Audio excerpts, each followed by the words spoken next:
எனக்கு தெரிஞ்ச ஒரு ரகசியத்தை நான் இன்றைக்கி உங்களுக்கு சொல்ல போகிறேன். என்ன அப்படின்னா, பிரம்ம முகூர்த்தம் அப்படிங்கிறது நோய்க்கான தீர்வு அப்படின்னு. எப்படி அப்படிங்கிறத பார்க்கலாம்.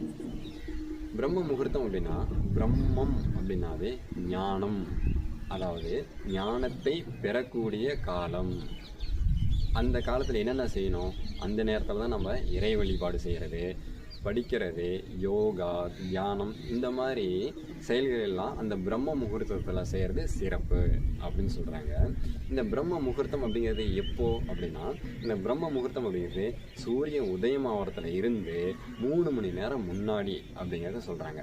3 மணி நேரம் அப்படின்னா, உதாரணத்துக்கு 6 மணிக்கு சூரிய உதயம் அப்படின்னா, அதிலிருந்து முன்னாடி 3 மணி நேரங்கிறது 3 மணி இல்லைனா 3:30 அந்த நேரம் எல்லாமே பிரம்ம முகூர்த்த நேரம் அப்படின்னு சொல்லப்படுறாங்க.